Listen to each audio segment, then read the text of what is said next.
আবৃত্তি করছি কবি সুনীল গঙ্গোপাধ্যায়ের কবিতা রেহাই দেয়নি। 8 বা 9 বছরের শিশু রাসেলকে পর্যন্ত রেহাই দেয়নি। ঘটনাটি ঘটে শেষ রাতে। আমরা কলকাতায় খবর পেয়ে যাই দুপুরের আগে। প্রথমে বিশ্বাসই করতে পারিনি, মনে হয়েছিল বাজে গুজব। বাংলাদেশের কোন মানুষ কি জাতির মুক্তিদাতাকে খুন করতে পারে? অবশ্য ভারতের মানুষই তো খুন করেছিল মহাত্মা গান্ধীকে। পরবর্তীকালে আর একবার গিয়েছিলাম ধানমন্ডির সেই বাড়িতে।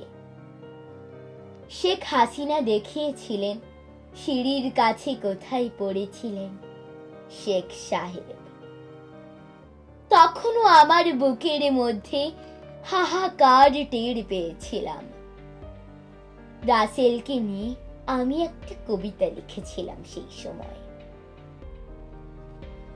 রাসেল, অবুঝ শিশু, তোর জন্য আমিও কেঁদেছি খোকা।